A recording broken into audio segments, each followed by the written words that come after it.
¿Quiénes vienen hoy, se incorporaron hoy? A ver, levanten la mano. Muy bien, bienvenidos. Ayer decíamos que la providencia permitió comenzar nuestras jornadas justo en la solemnidad del Sagrado Corazón de Jesús. Hoy celebramos la memoria del Inmaculado Corazón de María.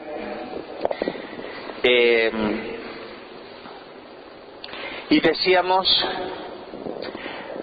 anoche la necesidad de conocer, de profundizar nuestro conocimiento de Jesús, nuestro Maestro. No se ama lo que no se conoce. Planteábamos también la necesidad de ir descubriendo distintos aspectos del ser más que el de hacer de nuestro Maestro Jesús. Decíamos también que en nuestro movimiento, en nuestra corriente de gracia, se ha producido con el transcurso del tiempo cierta adicción, que no sé hasta dónde es muy sana, hacia todo lo que sea la sanación interior y la liberación. Y que vivimos de retiros, encuentros, misas y eventos de sanación interior y nunca terminamos de sanarnos.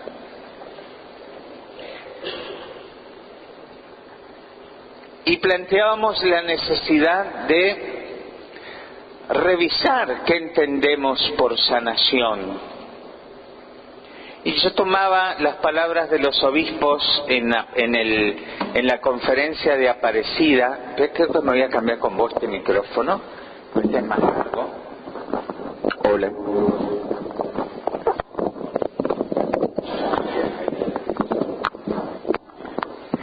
La necesidad, decíamos, los obispos de Aparecida planteaban que el corazón, el núcleo de nuestra fe no son ni los mandamientos, ni los preceptos, ni la doctrina, sino es una persona, la persona de Jesucristo, y que ese encuentro da un nuevo sentido, una nueva orientación a nuestra vida, un nuevo horizonte.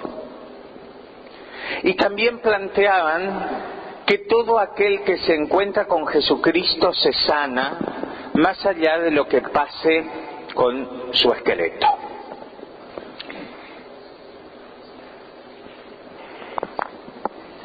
Planteábamos desde lo que nos dejaron nuestros obispos en Aparecida, en ese documento, discípulos y misioneros de Jesucristo para que nuestros pueblos en Él tengan vida, era el lema de Aparecida. Y en realidad ese discípulos y misioneros aparece solo en el lema, porque después en el cuerpo del documento se habla de discípulo misionero. No hay verdadero discípulo de Jesús si no es misionero, si no anuncia lo que ha visto y ha oído, como dice la palabra de Dios. Y hay todo un capítulo allí donde insiste en la necesidad del encuentro con Jesús.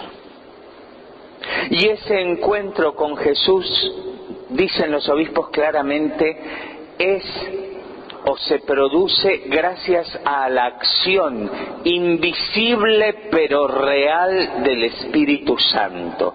El que permite el encuentro personal con Jesús es la acción del Espíritu Santo.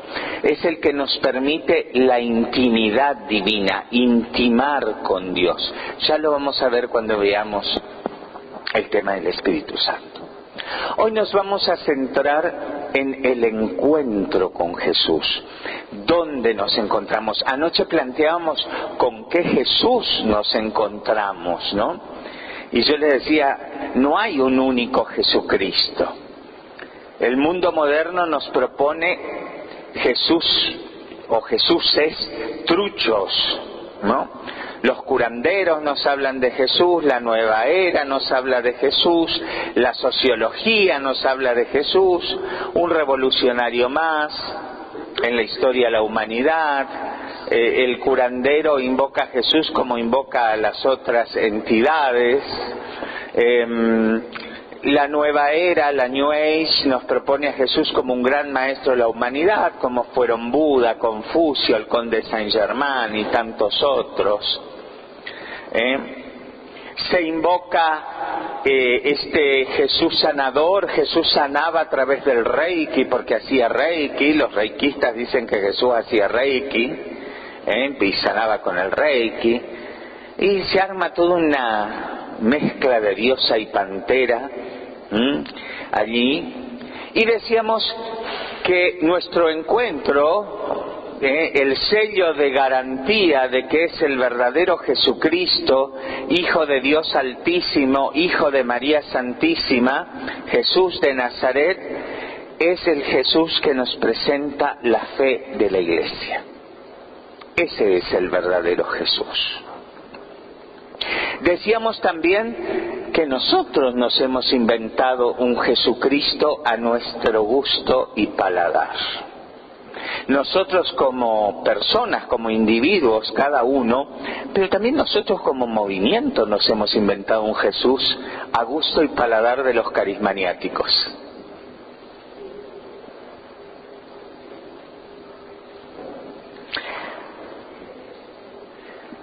Un evangelio propio, el quinto evangelio, el según San John, ¿no? Que es un evangelio light, que no incomoda, que no mueve. Decíamos, incluso nosotros en Renovación Carismática, Jesús nos está invitando a navegar mar adentro, a remar mar adentro, ¿no? Duc in altum. Vamos hacia adentro, hacia el mar adentro, pero a nosotros nos gusta quedarnos en lo playito, en el chengue chengue, y no nos gusta entrar en la intimidad, en la contemplación. No nos gusta entrar en el misterio de nosotros mismos, porque en el fondo tenemos miedo de encontrarnos con nuestros propios demonios interiores. Entonces queremos quedarnos en la orilla, en lo playo, en lo superficial. Y Jesús Maestro nos invita a ir a lo profundo. Primer objetivo de la Renovación Carismática Católica. ¿Cuál es el primer objetivo de la Renovación Carismática Católica? ¿Cuál es nuestro primer objetivo como movimiento? No me miren, contéstenme. Miren, me persigno con la mano izquierda, miren. Promover una conversión personal, madura y continua a Jesucristo. ¿Y qué es esa conversión personal, madura y constante o continua a Jesucristo? Sino un camino de discipulado, de discípulos con Jesús. Un camino de conversión. Y conversión no solo moral, sino una conversión de criterios. Yo siempre pongo el ejemplo. La conversión de San Pablo, ¿fue una conversión moral? ¿San Pablo era un pecador revolcado en el lodo del pecado? No. San Pablo era un fariseo cumplidor de la ley de Dios. Y ustedes dirán, pero los fariseos... bueno, vamos, ¿quiénes eran los fariseos? Los fariseos eran cumplidores de la ley, ayunaban 3 veces a la semana. ¿Quién aquí ayuna 3 veces a la semana? Oraban 5 veces al día. ¿Quiénes oran acá 5 veces al día? Se detienen a orar 5 veces al día. Pagaban estrictamente el diezmo de todo lo que ingresaba, antes de pagar las cuentas, Pagaban el diezmo riguroso.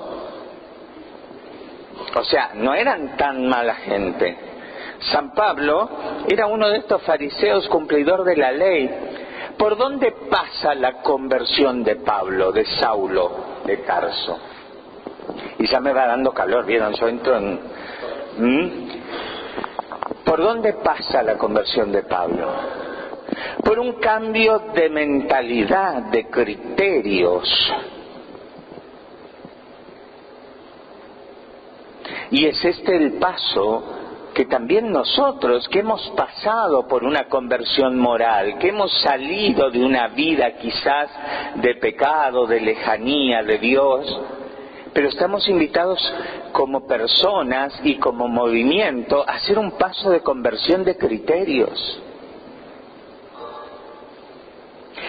Llamamos a un encuentro de sanación interior y no alcanzan los salones donde contener a la gente. Llamamos a un encuentro de formación y somos los que somos. Aquí hay un grave problema. Porque también, decíamos ayer, necesitamos sanar nuestra profunda ignorancia de las cosas de Dios, que es la peor de todas las enfermedades. Tenemos que dar una vuelta de tuerca a nuestra concepción y comprensión de las cosas divinas. Por eso, nuestros obispos nos van a plantear esa conversión constante, madura, personal a Jesucristo por medio del encuentro con Jesucristo. Este Jesucristo que me presenta la fe de la Iglesia. Este encuentro que se produce por obra invisible pero real del Espíritu Santo, que es el único capaz de llevarme a la intimidad divina, la intimidad con Dios, el trato íntimo con Dios. Y nuestros obispos nos van a plantear estos lugares de encuentro con Jesús. ¿Con qué Jesús me encuentro y dónde me encuentro con ese Jesús? Y el primer lugar que ellos ponen o citan como lugar de encuentro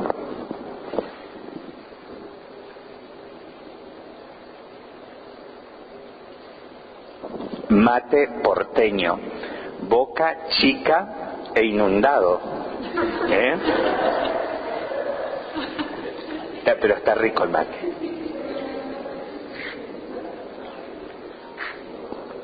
Esto en Misiones es casi un sacrilegio. Y medio dulce para rematar. Bueno, van a decir, este misionero con el mate es maniático, ¿no? Pero está bueno, está rico, está bien caliente. Dice, encontramos a Jesús. ¿Cómo se produce esta conversión personal madura y constante? Mediante ese trato cotidiano con el Maestro. ¿Se acuerdan cuando iba pasando Jesús y Juan el Bautista le dice a los pocos discípulos que le quedaban, ese es el Cordero de Dios que quita el pecado del mundo, y los dos discípulos se van detrás de Jesús? Y allí se produce una conversación, parece conversación de sordos, porque cuando Jesús se da cuenta que lo van siguiendo, se da vuelta y dice, muchachos, ¿qué quieren? Y los otros, ¿qué le contestan? ¿Dónde vives? ¿Vieron que no tiene relación la pregunta con la respuesta? Para nosotros no tiene relación.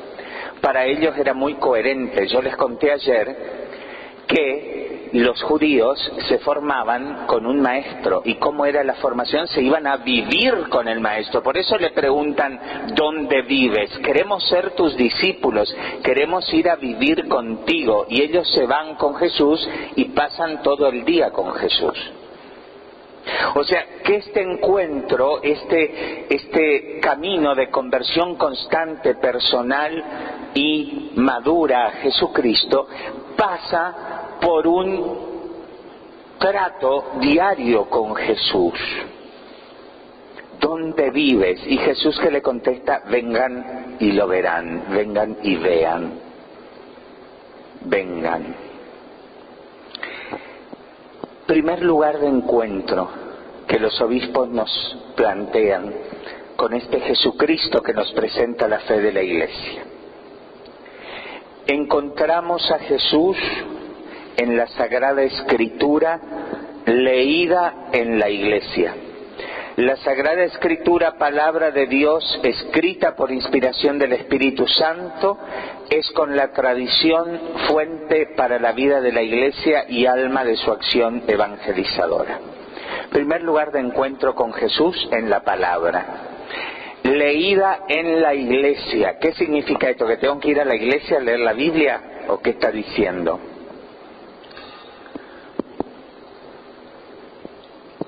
A ver. Dicen los obispos, el encuentro, uno de los lugares, encontramos a Jesús en la Escritura leída en la Iglesia. ¿Qué quiere decir esto? ¿Qué entienden ustedes por esto? No. No, porque entonces yo una vez a la semana no me voy a leer.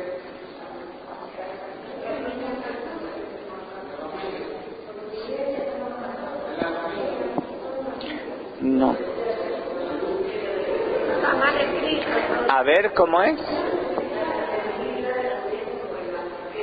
Ahí está. Leída en la Iglesia no significa que tengo que ir a leer la palabra de Dios en la Iglesia, en el templo. Nosotros confundimos templo con iglesia. ¿Cuál es la Iglesia? Lo otro es el templo, la casa donde se reúne la Iglesia.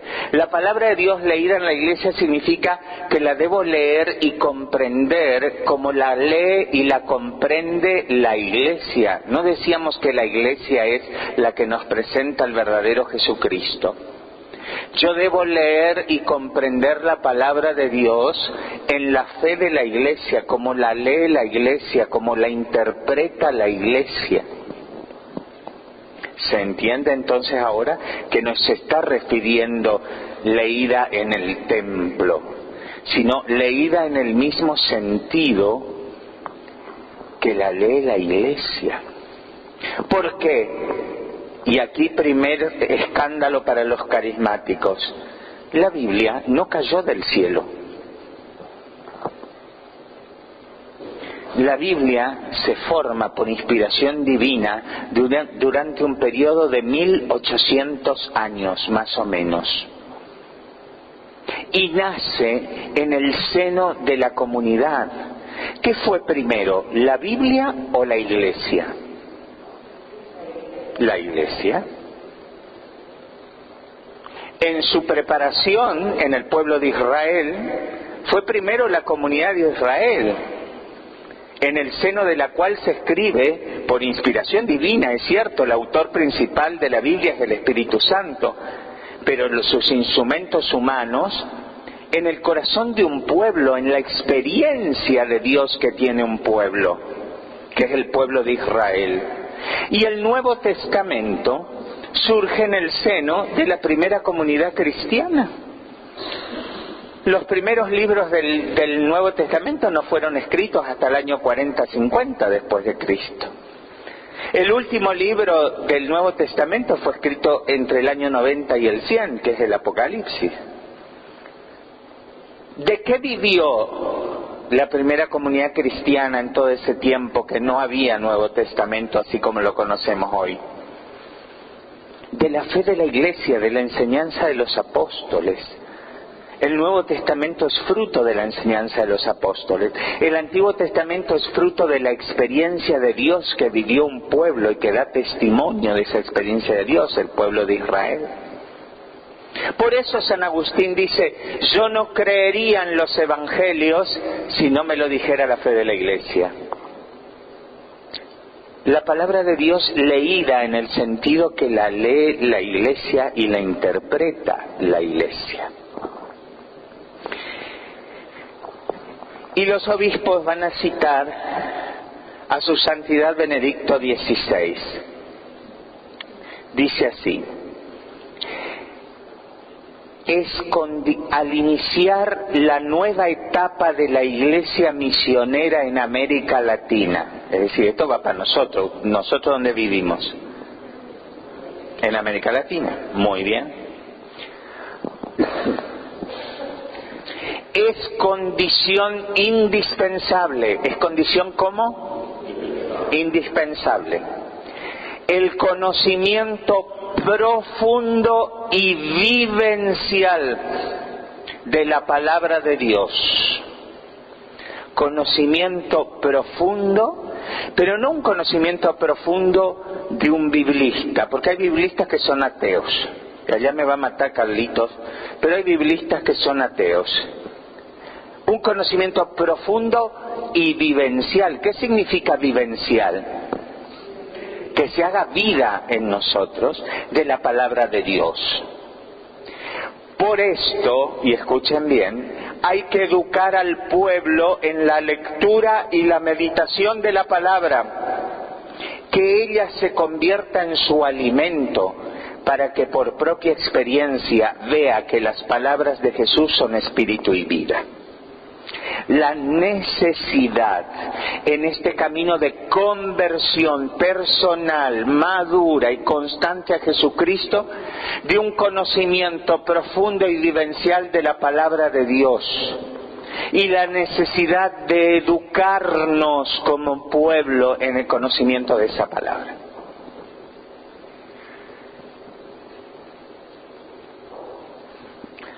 A veces, yo allá en Posadas tengo mi grupo de oración, pero a veces me mandan a otros grupos.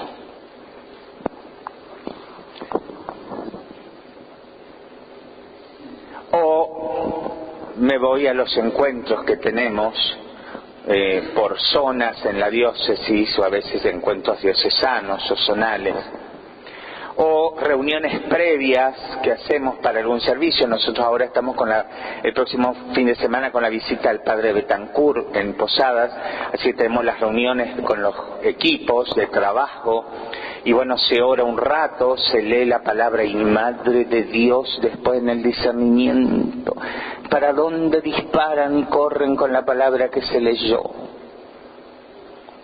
Yo digo, pero Jesús, supuestamente estamos en una reunión de hermanos que están a cargo de los distintos servicios, es decir, hermanos que tienen ya un largo camino recorrido en la renovación carismática, y agarran para cualquier lado la palabra.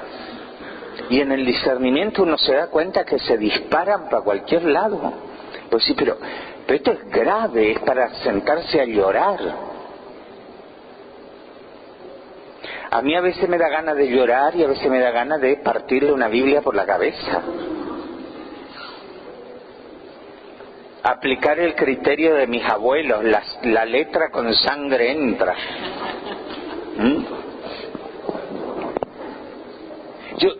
¿Qué nos ha pasado como movimiento? Nosotros nos gloriamos de andar con la Biblia bajo el brazo todo el tiempo o adentro de la cartera. Pero seguimos leyendo la palabra de Dios con la misma superficialidad que la leíamos cuando recién empezamos nuestro camino a conversión. Una vez, Córdoba, retiro de servidores. No sé qué tema era, me había tocado predicar a mí, estaban toda la crema y nata de la renovación carismática. ¿Sí? Estábamos hablando de la necesidad de conocer la palabra de Dios y todos me miraban como diciendo, nosotros ya la conocemos. Entonces entré a tirar algunas preguntas así muy elementales. Me acuerdo la pregunta porque casi me queman en la plaza pública por hereje. Bueno, ya que conocemos la palabra de Dios, ya que la oramos, como decimos en Misiones, Alangaú, oramos con la palabra de Dios, conocemos la palabra de Dios, somos servidores, conocemos la palabra de Dios, hacemos lección divina con la palabra de Dios, ilustramos el sobaco con la palabra de Dios porque andamos todo el día con la palabra de Dios bajo el brazo. Bueno, yo les hago una pregunta. El libro de Daniel, ¿qué tipo de libro es en el Antiguo Testamento? ¿Es un libro histórico? ¿Es un libro profético? ¿Cómo entiendo? ¿Cómo abordo? ¿Cómo leo? ¿Cómo oro con ese libro? Yo les pregunto a ustedes, ¿qué tipo de libro es?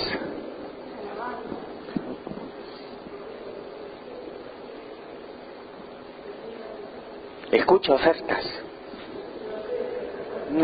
No es profético. No estaba en ese... Es un libro apocalíptico, es el Apocalipsis del Antiguo Testamento. Es más, Daniel como persona no existió. Y ahí me quemaron en la plaza pública, me miraron así, hereje. Digo, abran sus Biblias. Lean la introducción que tiene sus Biblias al libro de Daniel.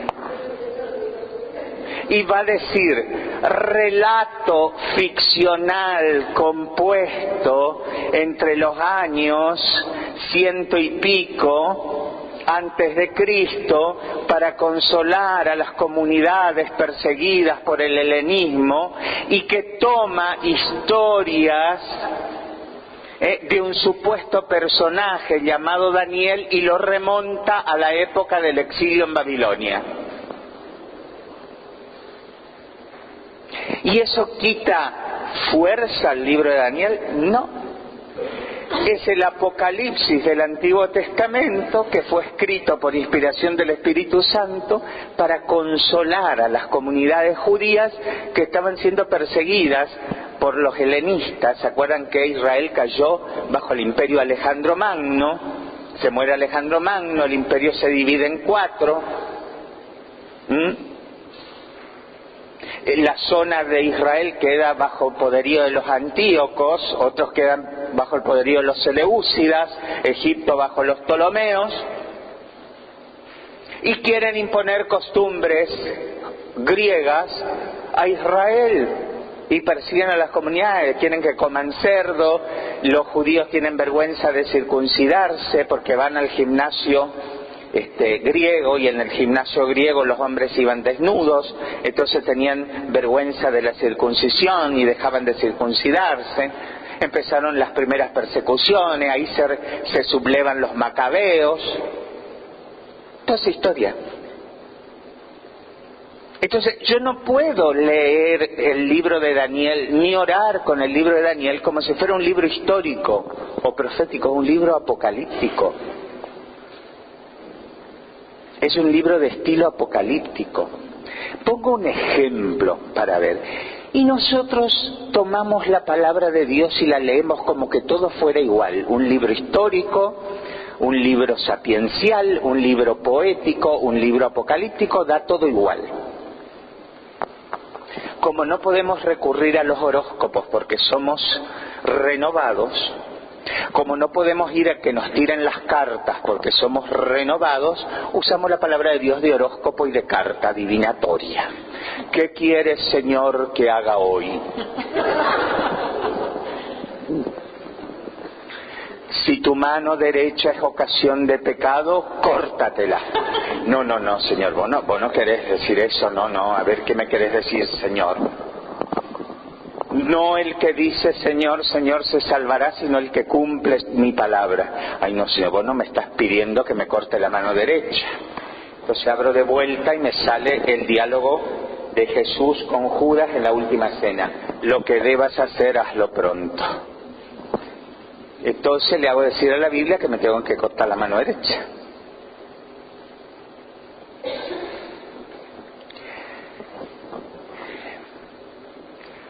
ese aprender primero a orar con la palabra, conocer la palabra.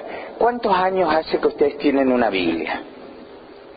Y que la usan, que la leen de vez en cuando, la leen todos los días. ¿Se han ocupado y preocupado de leer las notas introductorias?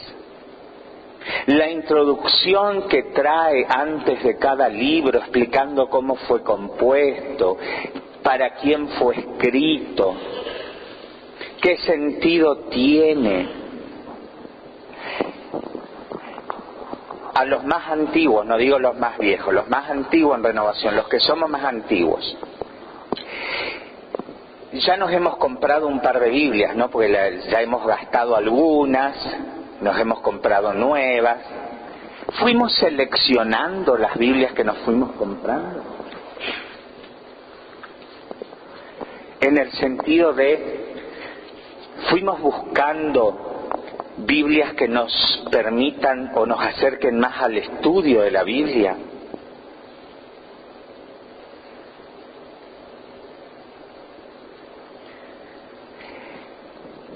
Me he ocupado de conocer, de buscar, por ejemplo, cuando leo los santos evangelios y aparecen personajes o grupos. ¿Quiénes eran estos grupos? ¿Por qué Jesús les decía esto?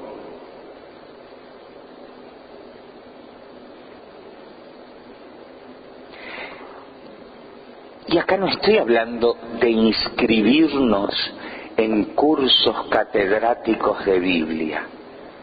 Acá estoy hablando de usar lo que tengo en casa, de empezar a leer las notas que tengo en mi Biblia. A ver, ¿qué versiones de la Biblia tienen? Cuéntenme.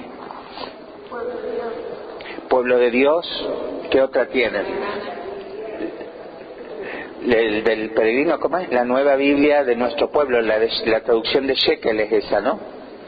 ¿Sí? ¿Qué otra versión? Ajá. Muy bien. ¿Qué otra versión tienen? La latinoamericana. Muy bien. ¿Alguien tiene la Biblia Jerusalén? ¿Sí? ¿La tienen? Bien.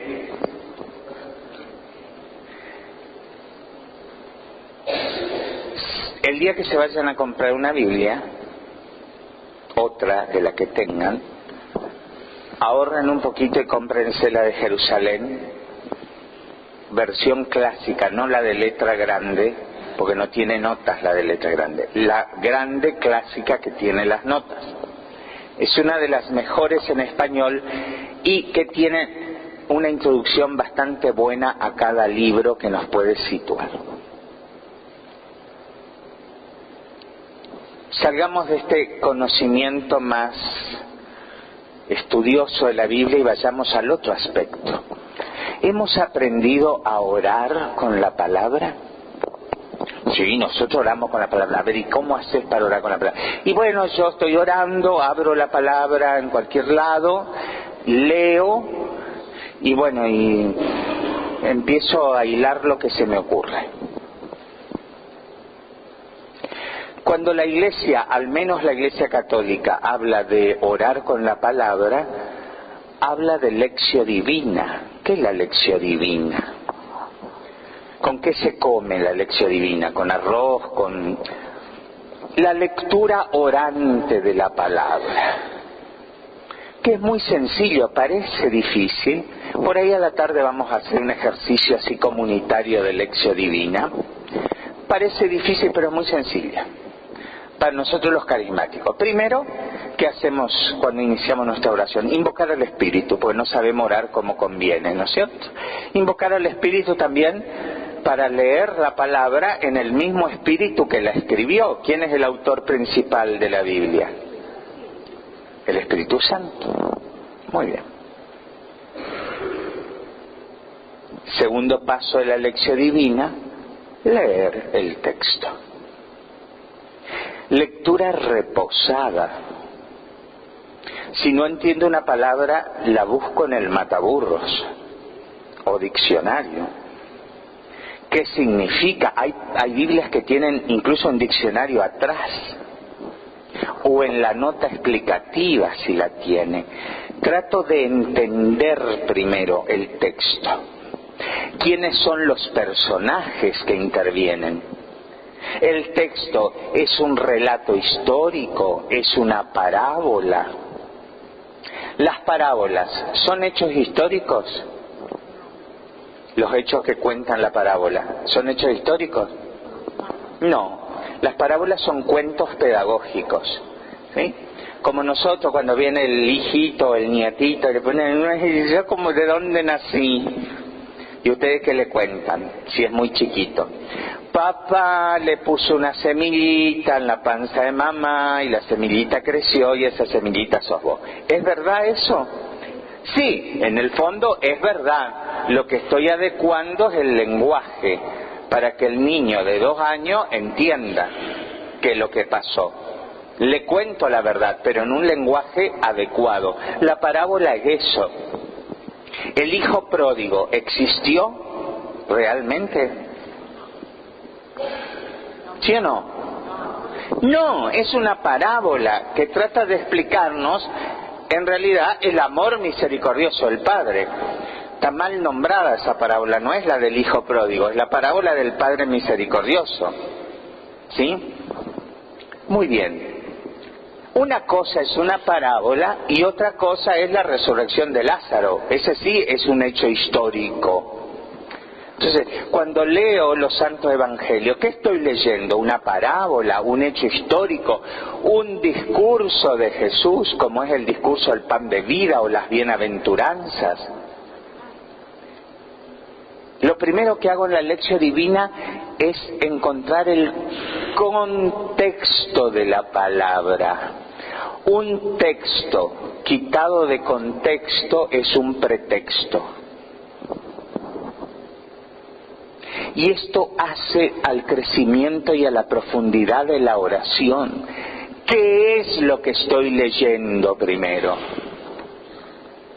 Me sitúo. Hay personajes. ¿Qué personajes están? La Biblia nos habla de muchos personajes. Los fariseos, los saduceos, los herodianos. ¿Quiénes eran estos tipos? Los samaritanos. ¿Por qué Jesús cuenta la parábola del buen samaritano? Le cuenta a los fariseos. ¿Por qué? ¿Se preguntaron alguna vez? ¿Por qué hace intervenir en ese cuento justo un samaritano?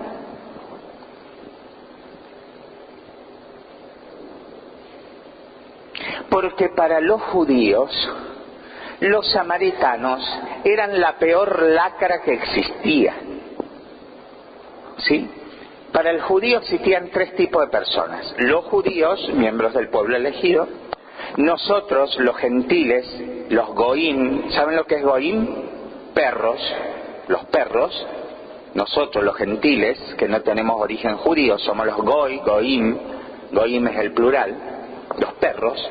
Por eso a la cananea, cuando le pide que le sane la hija, le dice, no está bien que sacar el pan de la mesa de los amos para dárselo. El Evangelio suavizó a los perritos, pero en realidad le dijo a los goim, a los perros.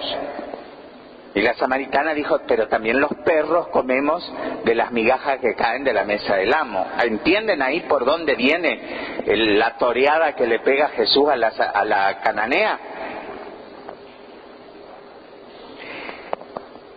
¿Por qué la parábola mete a un samaritano? Porque después, por abajo y más despreciables que los goim, que los perros gentiles, estaban los samaritanos, con los cuales los judíos no tenían trato.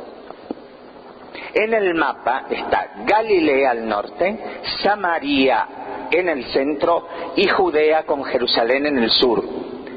Un judío piadoso en vez de cruzar así derecho y cruzar por Samaria para ir a Jerusalén desde Galilea, daba toda la vuelta para no cruzar por Samaria y no tener trato con los samaritanos, porque era lo peor de lo peor en la mentalidad judía. ¿Y Jesús qué viene a hacer en la parábola del buen samaritano? A decir que dos judíos piadosos, un levita y un sacerdote, pasaron de largo delante del que estaba lastimado. ¿Y quién fue el que socorrió al lastimado? El despreciable, cochino y puerco samaritano. Ese es el que tuvo piedad y levantó. Fue una cachetada en la cara de los fariseos. ¿Se entiende la profundidad de la parábola del buen samaritano? Acá no hay ninguno. El logo del año de la misericordia. ¿A qué hace referencia? ¿Vieron el logo del año de la misericordia? ¿Lo vieron o no? ¿Lo conocen? Che, pero ¿en qué termo viven? Estamos el logo de la misericordia. ¿Lo vieron? ¿A qué hace referencia el loguito?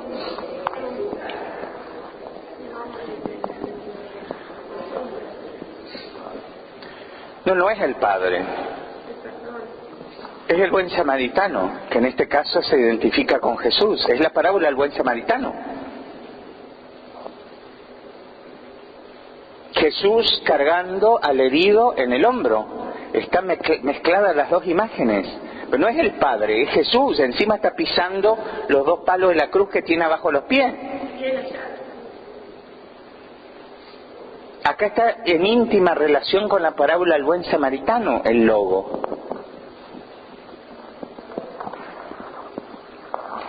La necesidad de hacer esa lectura, primer paso de la lección divina, la lectura orante de la palabra, comprender el texto, gracias, entender el texto, mírenlo y pásenlo, mírenlo y pásenlo.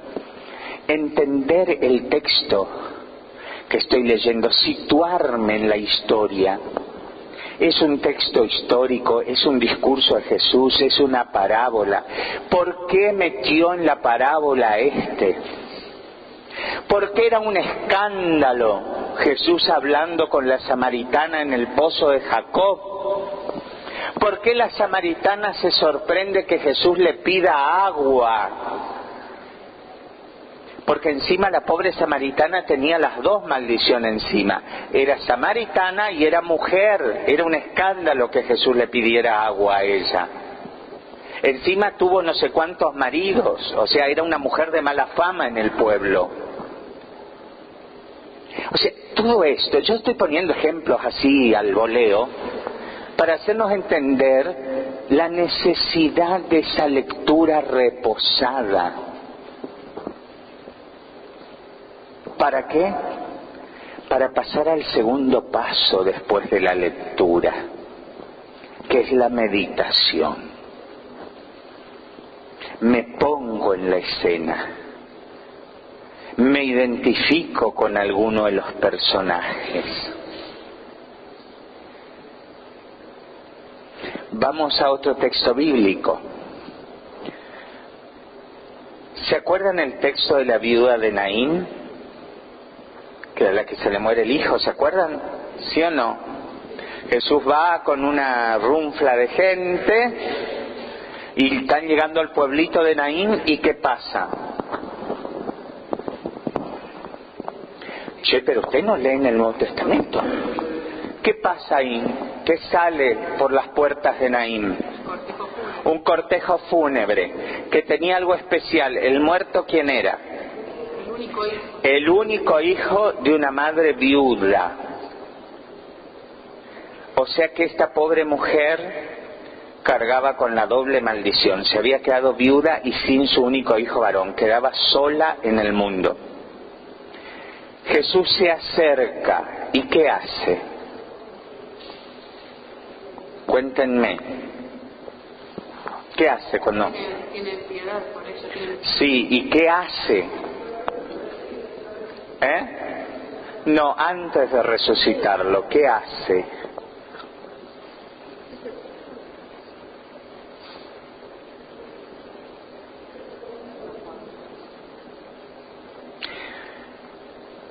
A ver, gente, menos novela y más Biblia. Toca el féretro. Primero toca el féretro. Es decir, se hace impuro. Un judío que toca un muerto queda impuro legalmente. Y antes de volver al templo tiene que bañarse y lavar la ropa. Y permanece un día entero impuro. Cuando sana al leproso y lo toca al leproso, queda impuro. Todo el que toque un leproso queda impuro. Cuando lo toca la hemorroísa, ¿se acuerdan la historia de la hemorroísa que le toca el manto? Queda impuro, porque una mujer con flujo de sangre en la época de Jesús deja impuro todo lo que toca. Por eso la mujer, cuando menstruaba en la época de Jesús, quedaba apartada en un cuarto de la habitación y no entraba en relación ni con el marido ni con el resto de los hijos, porque quedan impuros. Cuando yo leo estos textos, empiezo a darme cuenta que al Señor no le importa quedar impuro con tal de curar mi impureza. Que el Señor no tiene asco de acercarse a mí y tocarme. Que no le importa la pureza legal, sino le importa llegar a nosotros y rescatarnos y sanarnos y salvarnos y liberarnos. Aunque para ello tenga que caer en impureza legal. ¿Vieron que cambia la lectura? Cuando me meto dentro de la escena, empiezo a meditar. Empiezo a captar qué me quiere decir el Señor en esa palabra.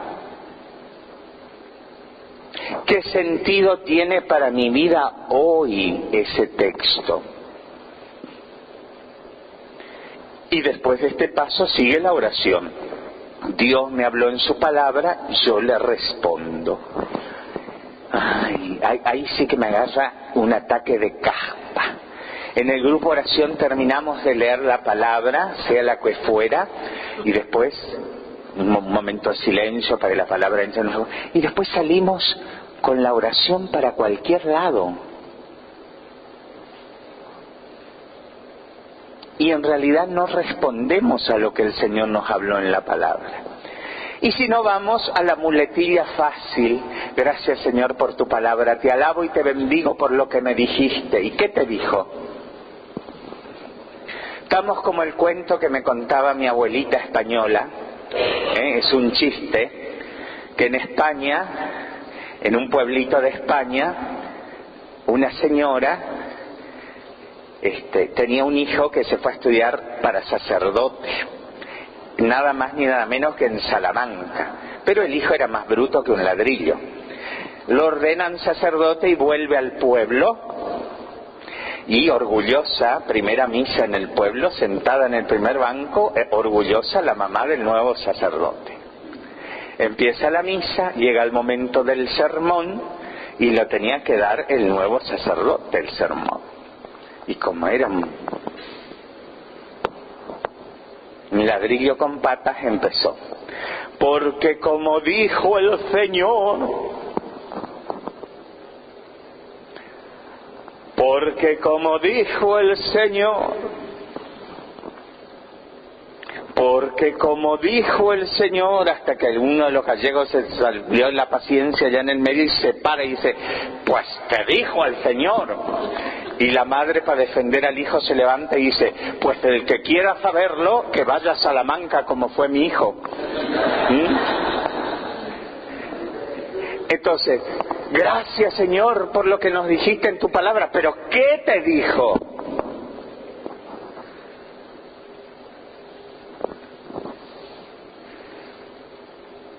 ¿Qué me dijo en esta palabra? Claro, agradezco genéricamente porque no entendí un pepino lo que me dijo.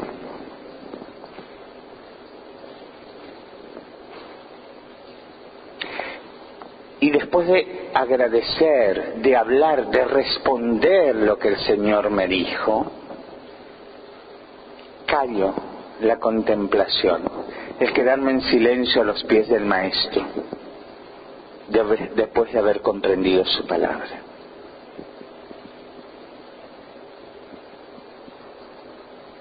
Por eso, y yo sé que muchos no van a estar de acuerdo, no me importa si están de acuerdo o no,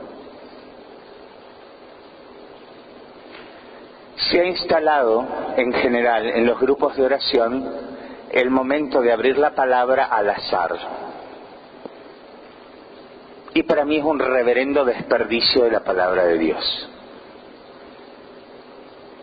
Es preferible ir a un texto conocido, el Evangelio del domingo, que por lo menos hemos escuchado mal que mal el sermón del cura y ya le conocemos, o el Evangelio del día. ¿Y por qué digo el Evangelio? Porque es lo más conocido en la Biblia, porque dentro de todo es lo más fácil para por lo menos tener una pálida idea de dónde estamos parados. Y acá no vayan a decir por ahí, Alberto dijo que no se abra más la palabra al azar. No estoy diciendo eso. Estoy diciendo que en un grupo de oración se desperdicia la palabra de Dios, porque con tal de abrir al azar, y después digo cualquier gansada de lo que está diciendo ahí la palabra. Porque me toca un texto difícil y los hermanos entienden cualquier cosa, el discernimiento es totalmente pobre y superficial porque no entendí nada de la palabra. No, pero hermano, es que el Espíritu Santo nos va a abrir la cesera. Lean la carta de Pedro cuando dice, hablando de las cartas de Pablo, en nuestro hermano Pablo hay textos oscuros y de difícil comprensión que los débiles en la fe malinterpretan para su propia condenación. Lo dice la carta de Pedro. Así que no me vengan acá con la cantinela protestante de que cuando yo leo la Biblia el Espíritu Santo me abre mágicamente la cesera y yo comprendo absolutamente las Escrituras. Eso es teología protestante. Entonces, ¿por qué no aprovecho el momento de la lectura de la palabra en el grupo de oración y servidores preparen la palabra del día o la palabra del domingo, una palabra accesible a todos los hermanos, una palabra que los hermanos, desde el más letrado hasta el más sencillo, pueda aprovechar y comer algo de esa palabra? No, pero nosotros, porque el Señor nos va a revelar. Una vez estábamos, Retiro Nacional de Servidores de la Renovación Carismática, tuve el inmenso honor de predicar con el padre, santiagueño, ¿cómo es? Tenti, el padre Tenti, uno de los grandes biblistas argentinos. Y estábamos predicando entre los dos, y no sé si era un hermano, una hermana servidora, dice, no, pero en el grupo leer el Evangelio del día, dice, es el Evangelio en que Dios habla a todos en la iglesia. Y el padre Tenti dice, ¿y usted quiere una lectura solo para usted y que Dios le hable solo a usted? Eso es pecado de presunción. Además, ¿por qué Dios te tiene que hablar ahora, en este momento, a través de una palabra abierta al azar? ¿Por qué Dios te tiene que hablar cuando vos querés que te hable?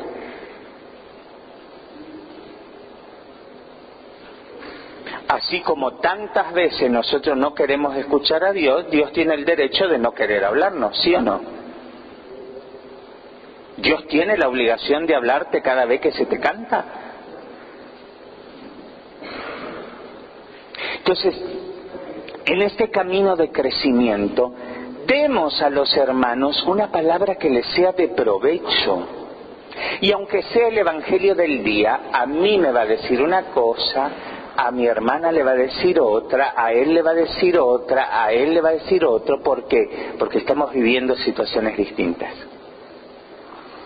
Es lo que se llama el rema en la palabra. Es decir, lo que la palabra dice al corazón de cada uno, aunque sea la misma palabra. Pero démosle algo masticado. Abro al azar.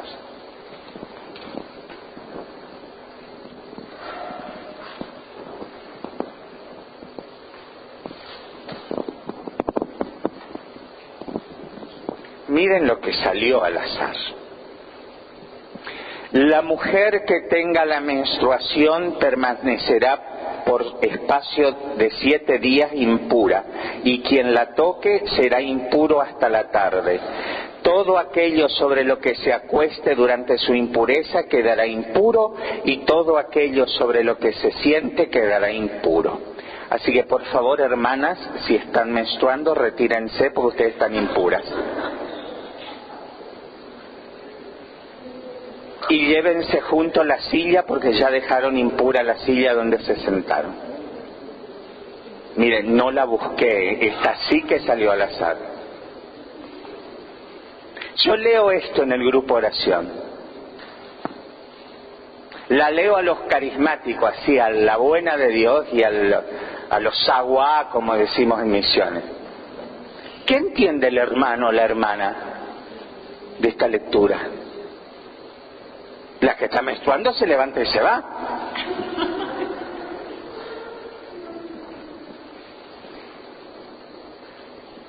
¿Se entiende, mis hermanos, por dónde voy?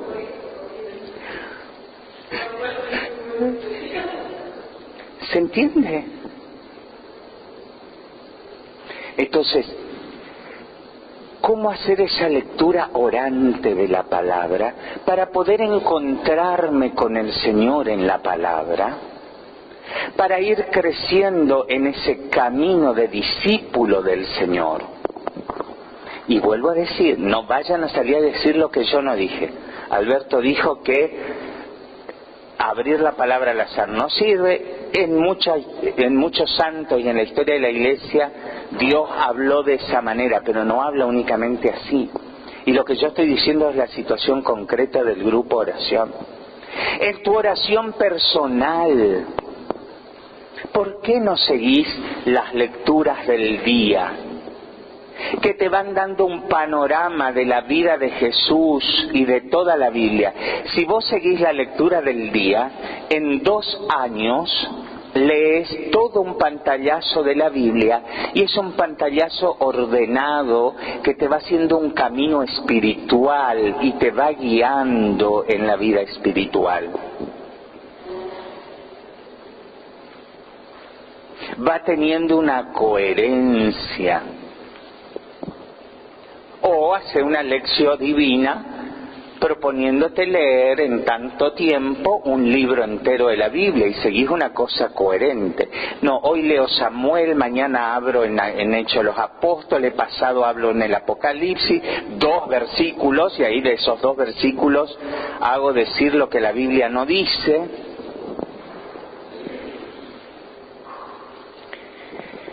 ¿Se entiende a lo que estoy apuntando? Esa palabra de Dios, mis hermanos, que no es, y esto es lo que tenemos que tener muy claro, el Evangelio. ¿Qué significa Evangelio? ¿Qué significa la palabra Evangelio? Ya tienen miedo de contestar porque los reto a cada rato. No los voy a retar, prometo. ¿Qué significa Evangelio? Ustedes saben lo que significa Evangelio. ¿Qué significa? No, no es palabra de Dios. ¿Qué significa la palabra evangelio? ¿Alguien se llama Evangelina acá? ¿No? ¿Evangelio qué significa? ¿Ángel qué significa? ¿Qué significa la palabra ángel?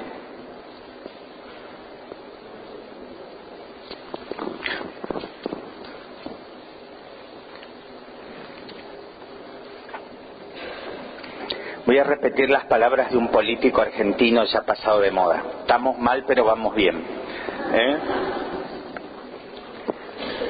Euangelio, de ahí viene ángel.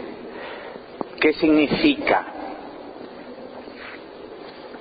¿Qué significa eutanasia? Eugenio también. ¿Qué significa eu? Eutanasia, ¿qué significa?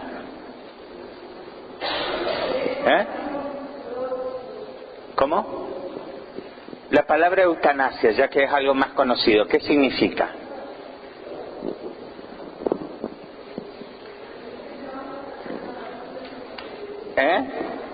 ¿Cómo?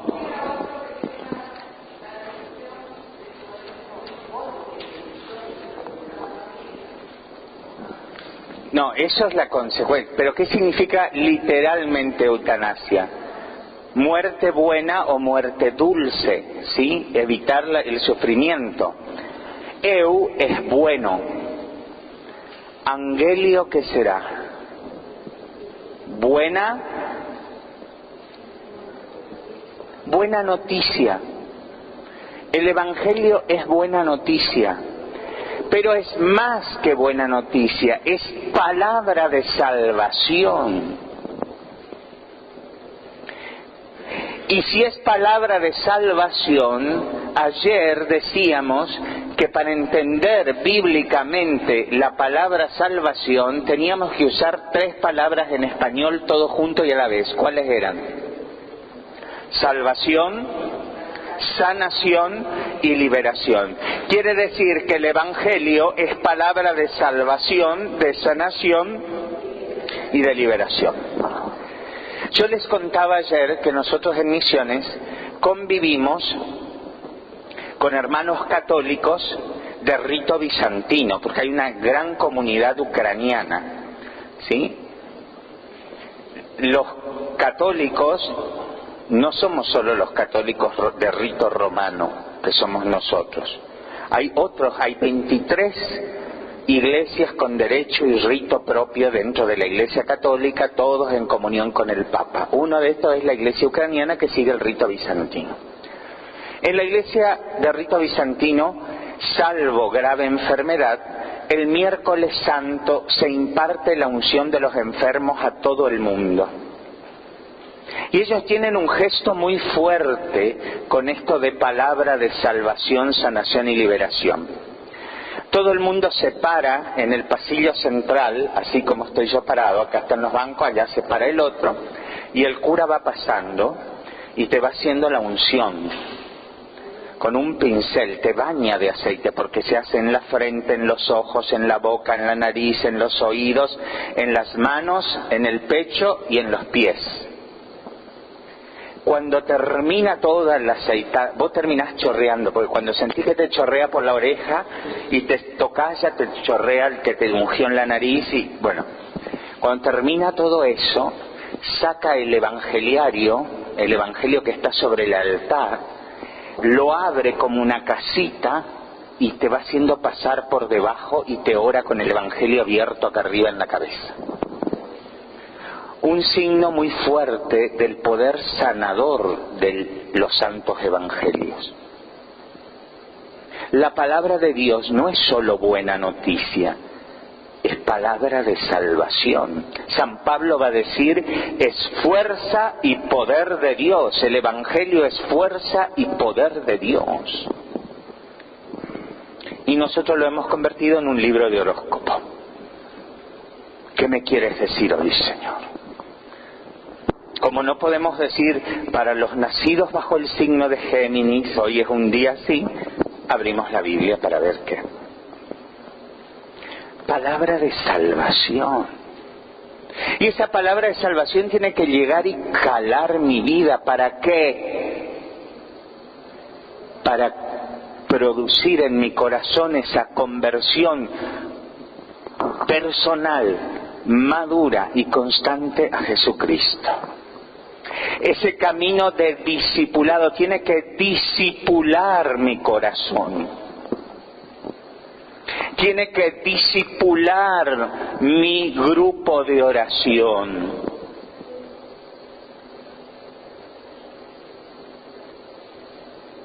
Tiene que ser ese pan de vida. Los obispos están hablando allí de que sea un verdadero alimento para el pueblo. Nosotros que nos gloriamos de ser el movimiento que ha promovido la lectura de la palabra de Dios, pero ¿cómo la estamos leyendo? Y aquí no se trata, mis hermanos, de que yo tengo más o menos estudio. Y yo siempre cuento la misma anécdota. Y como hace rato que no vengo por acá, seguramente si la conté ya se habrán olvidado y la mayoría no la sabrá. Yo estuve en mi diócesis como 5 años a cargo de responsable de la escuela de formación para servidores y perseverantes en los grupos de oración. Nuestra escuela en esa época tenía la modalidad de todas las semanas, todos los sábados, de 2:30 de la tarde a 6:30. Con asistencia rigurosa, si faltaba cierta cantidad de días quedabas libre,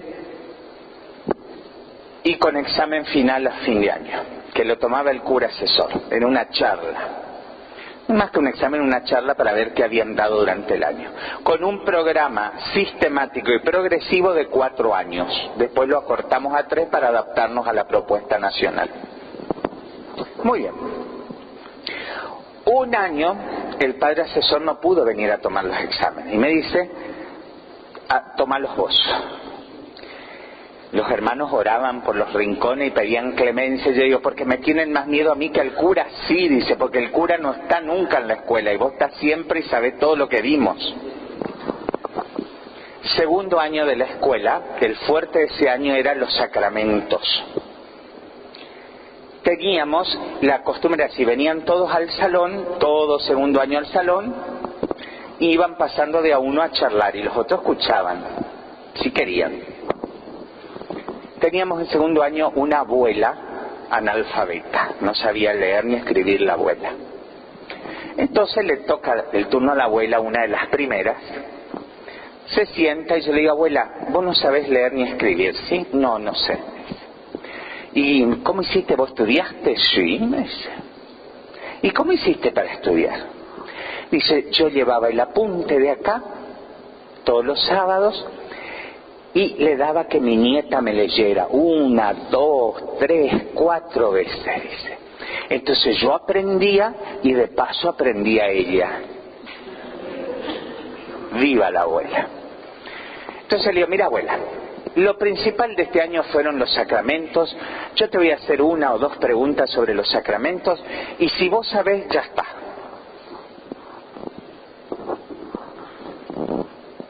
Entonces le pregunté una pregunta básica de sacramentos. Le digo, ¿cuáles son los sacramentos que no se pueden repetir, volver a repetir, y por qué? Me dijo, los sacramentos que no se pueden, ¿cuáles son los sacramentos que no se pueden volver a repetir? A ver, le voy a hacer la misma pregunta que le hice a la abuela que no sabía leer ni escribir. Bautismo, confirmación, matrimonio y orden sagrado. No se puede. Matrimonio sí, porque si enviudás repetís las veces que quieras. Muy bien. Solo que si repetís el matrimonio después no te quejes por reincidente. Muy bien. ¿Y por qué? Le digo a la abuela.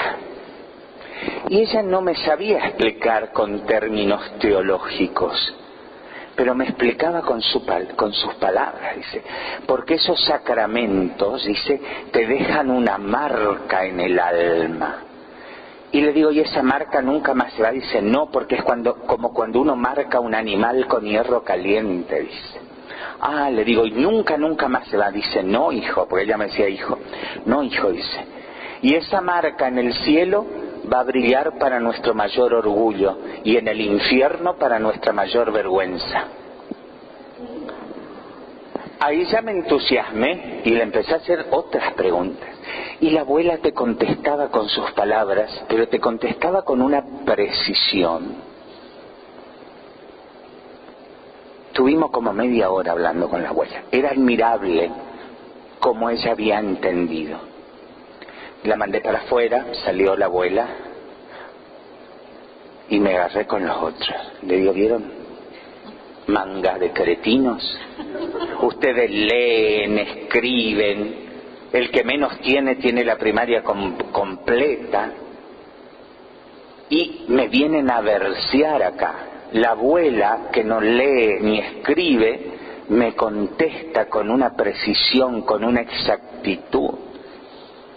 O sea que acá no es cuestión de falta de escuela, acá es cuestión de falta de amor por las cosas de Dios. El amor es ingenioso. ¿Por qué la abuela sabía y había estudiado? Porque amaba a Dios y se había ingeniado para estudiar aunque no supiera leer. Le había buscado la vuelta, le había buscado la forma, y era una persona anciana.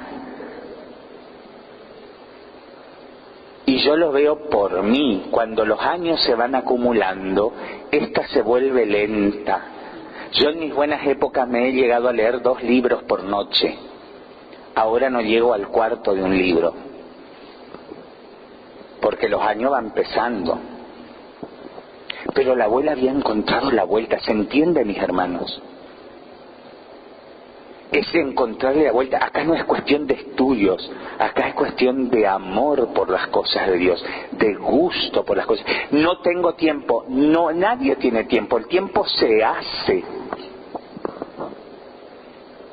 El tiempo se hace.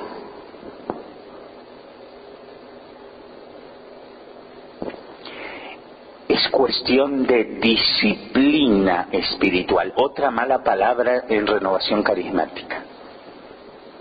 Disciplina espiritual. Mi tiempo para orar con la palabra, para mi oración personal, para mi lección divina, un horario en el día. Y en ese horario, aunque venga el Papa Francisco, que espere. Me acuerdo cuando su santidad Juan Pablo II vino a la Argentina en pleno despiole de Malvinas, de Malvinas vino, ¿sí? De Malvinas. Estaba en la Nunciatura Apostólica en Buenos Aires y habían llegado ya todos los cardenales, los políticos argentinos estaban esperando y el Papa se demoraba, estaba en la capilla orando. Y entra el nuncio y le dice: disculpe santidad que lo interrumpan, ya están todos esperando. ¿Qué contestó el Papa Juan Pablo? Que esperen. Él estaba en su momento de oración, allí lo más importante.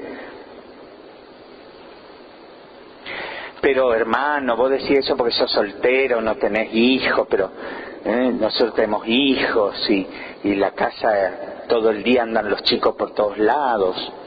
Yo conozco hermanas en mi diócesis, hermanas mujeres, con muchos hijos, y han encontrado la vuelta. Para orar se encierran en el baño. Porque cuando están en el baño, los hijos que creen que están haciendo otra cosa, no la molestan. Y ella está orando y ustedes me dirán: ay Alberto, pero orar en el baño, es que cuando hay amor, el amor convierte el baño en una catedral. No será el lugar más adecuado, pero es el único lugar donde tiene para orar tranquila.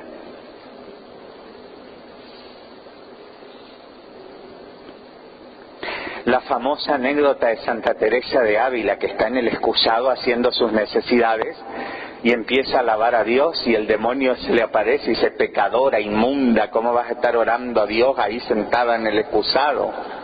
Y ella, esta es una leyenda, ¿no? Pero se la atribuyen a ella y ella le contesta: lo que rezo es para Dios y lo que hago es para vos.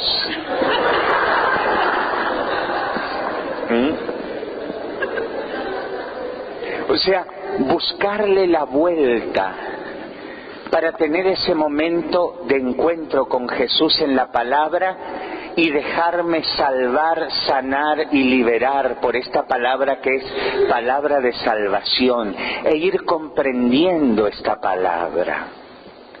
Tomarme el tiempo de leer las notas explicativas. Tomarme el tiempo de meterme en la lectura. Aparece un personaje. ¿Quiénes eran esto? A ver, voy a buscar para entender. Y entonces entiendo el porqué de las parábolas. Las parábolas eran un aliento y un palo a la vez, porque los fariseos escuchaban las parábolas y quedaban furiosos. Cuando les dice que Él vino para los enfermos, no para los sanos, para los pecadores, no para los justos, era un sopapo para los fariseos porque ellos se creían los justos. Cuando le dice a los fariseos, y voy a usar la palabra textual porque el Evangelio está traducido, cuando le dice a los fariseos, las putas y los publicanos llegarán primero que ustedes al reino de los cielos.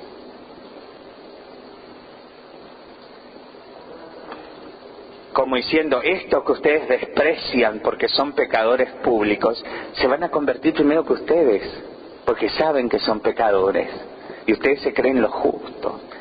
Y uno va agarrando esa radicalidad de las parábolas del mensaje de Jesús y lo va trayendo a nuestra propia vida. Yo cuando leo esto, digo, yo estoy más cerca de los fariseos que de los publicanos. Renovación carismática. Nosotros, yo me acuerdo ya cuando conocí la renovación carismática, en Misión éramos pocos y clandestinos, porque casi en ninguna iglesia nos aceptaban. Entonces orábamos, y en la iglesia donde nos dejaban orar en el salón parroquial, éramos felices. Y venga el que viniera, agarrábamos víbora con las manos, venga el tuerto, el loco, el tarao, el otro que no tenía todos los soldaditos en fila, venga para acá el grupo oración, y felices porque venía todo el mundo. Después nos hemos vuelto fariseos. No, no porque está en concubinato, el otro no porque es alcohólico, el otro no porque no sé le pega a la mujer, el otro no porque no sé qué vida tiene. Fariseos. Cuento un hecho, no voy a decir la diócesis, ustedes nunca se van a enterar dónde. Era un retiro para servidores diocesanos.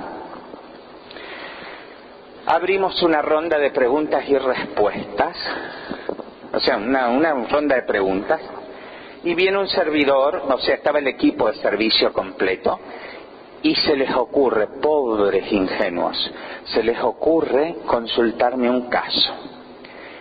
Ellos estaban a cargo de un grupo de adolescentes y jóvenes, y hacía 2 meses al grupo había venido un muchachito, un jovencito, adolescente prácticamente, porque estaba saliendo de la adolescencia hacia la juventud, homosexual, que vivía en pareja con otro varón, ¿no? Y venía al grupo, empezó a perseverar en el grupo 2 meses, y consultan qué hacían. Y salta una servidora de años, pero no le dijeron que la ley natural y el pecado y la verdad, porque le tiene que quedar muy claro que está en pecado y que qué sé yo. 2 meses, no había hecho su seminario de vida. ¿Por qué perseveraba en el grupo oración? Porque había encontrado afecto, cariño, que nadie lo señale con el dedo. Estaba empezando su camino. Era la cena en la casa del fariseo con la pecadora que entró a lavarle los pies a Jesús. Si supiera quién es esta, no se dejaría tocar por ella. ¿Se acuerdan que los fariseos dijeron? ¿Y cómo sabían los fariseos que esta era esa? Porque ellos andarían de noche con esta.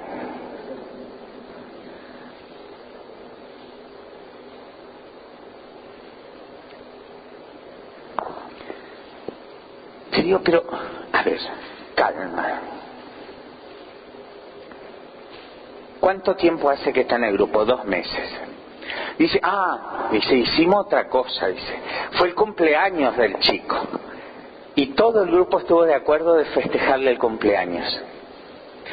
Y él se puso a llorar en plena fiesta de cumpleaños porque en su casa nunca le habían festejado el cumpleaños. Dice, Pero al cumpleaños vinieron otros amigos de él, que también son gays.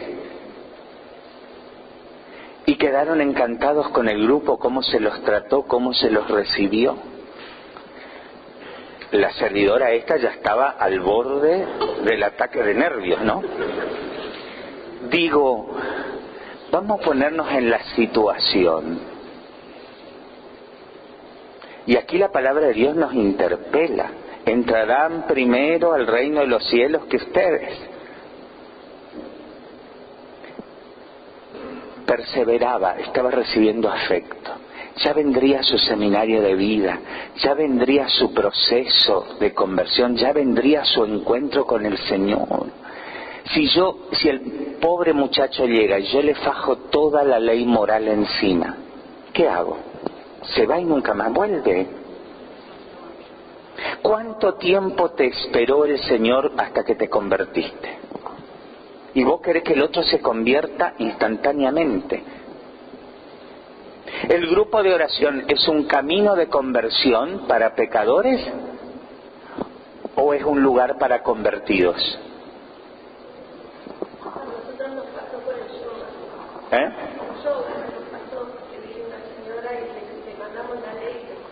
Claro.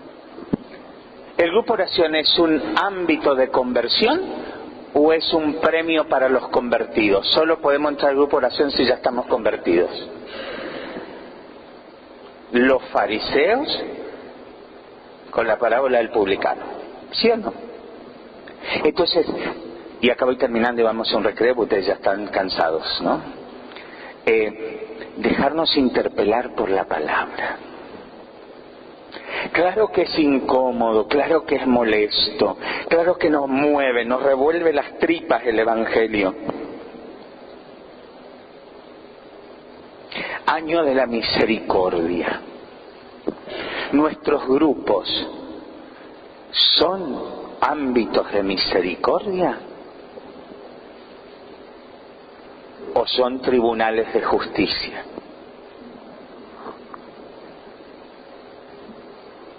Cuando leemos en el profeta Isaías, vuestra justicia es como trapo sucio, traduce la Biblia. En realidad el término textual, ¿saben cuál es? Vuestra justicia es como trapito de mujer menstruada. Esa es la traducción literal. Vuestra justicia es como trapo sucio. Nuestros grupos en el año de la misericordia, ¿son grupos de misericordia, ámbitos de misericordia o tribunales de justicia como trapo sucio? ¿Somos nosotros discípulos del buen pastor o somos como los fariseos que imponemos cargas pesadas sobre los otros que ni siquiera nosotros osamos tocarlas con un dedo? Y esto es dejarnos interpelar por la palabra. Esto es dejarnos encontrar por la palabra. Y acá no estoy diciendo que lo que es pecado no es pecado y lo que está mal y lo que está bien está bien. Acá no estoy cuestionando esto. Acá estoy cuestionando qué hacemos, cómo somos con el hermano. Somos como el loguito, discípulos del Señor que se cargan a cuestas al herido, al lastimado, al errante, al que está solo, o somos como el levita que pasa de largo y deja por el camino porque el hermano está todo ensangrentado. Y esto es dejarnos encontrarnos con Jesús en la palabra. Ahí entendemos las palabras de Pedro, son duras tus palabras, el Evangelio es duro, pero es palabra de vida eterna. Es palabra de vida eterna. Que en este año de la misericordia, nuestro discipulado al lado del Señor, este acercarnos, encontrarnos con Jesús en la palabra, transforme nuestro corazón en el corazón del buen pastor, que primero recibe, hace experimentar su amor y después le dice a la pecadora, vete y no peques más. que primero recibe, cura, venda las heridas y después dice, bueno, endereza tu vida.